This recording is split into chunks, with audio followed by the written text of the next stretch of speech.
Can everybody hear me? Yes. I'm going to do a reading from Women Who Run with the Wolves. It was authored by Clarissa Pinkola Estes. She is a PhD and senior union analyst. The book is a compilation of myths and stories about the wild woman archetype.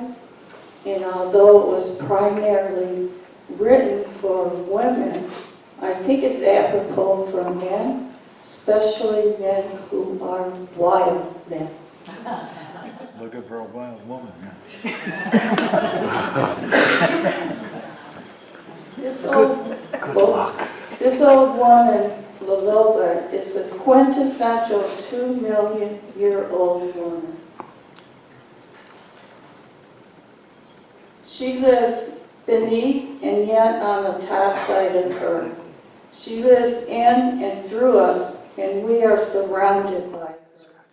The deserts, the woodlands, and the earth under our houses are 2 million years old, and then some. I'm always taken by how deeply women like to dig in the earth. They plant bulbs for the spring. They poke blackened fingers into mucky soil, transplanting sharp-smelling tomato plants. I think they are digging down to the 2-million-year-old woman. They are looking for her toes and her paws.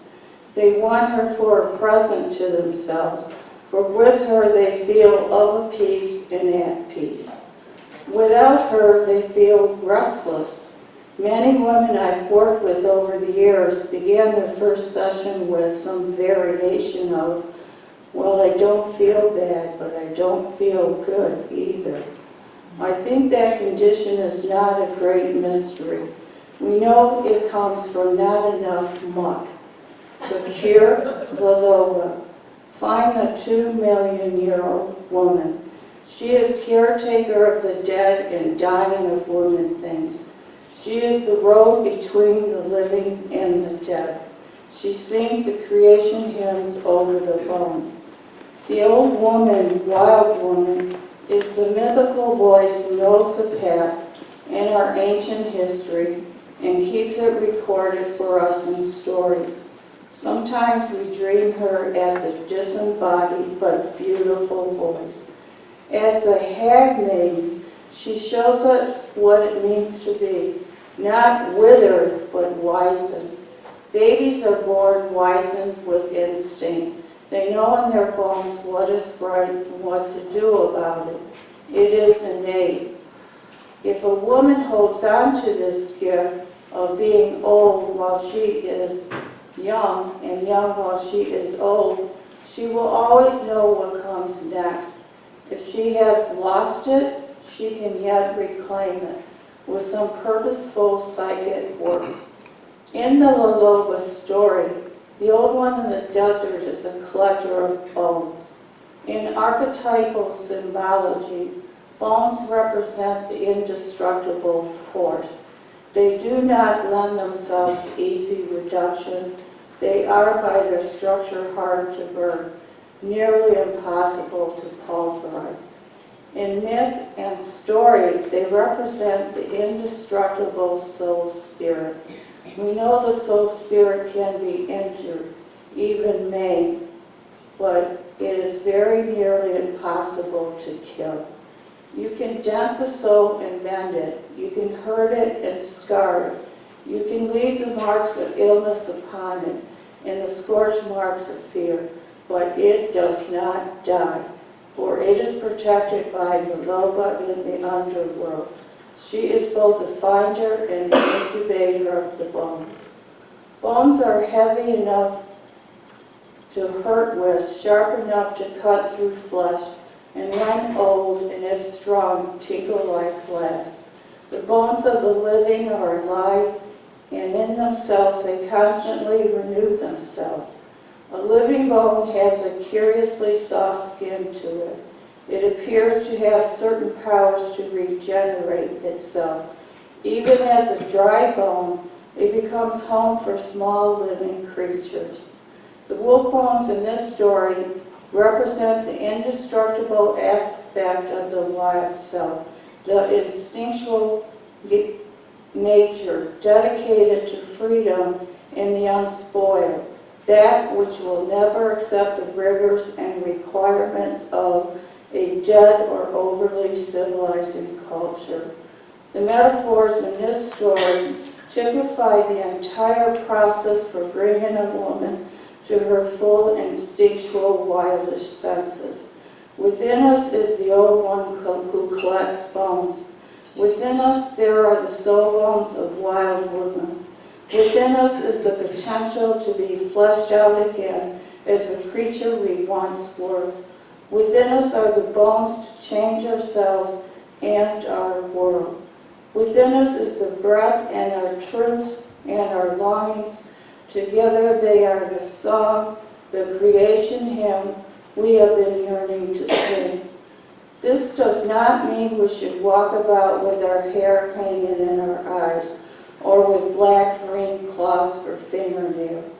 Yes, we remain human, but also within the human woman is the animal instinctual self. This is not some romantic cartoon character. It has real,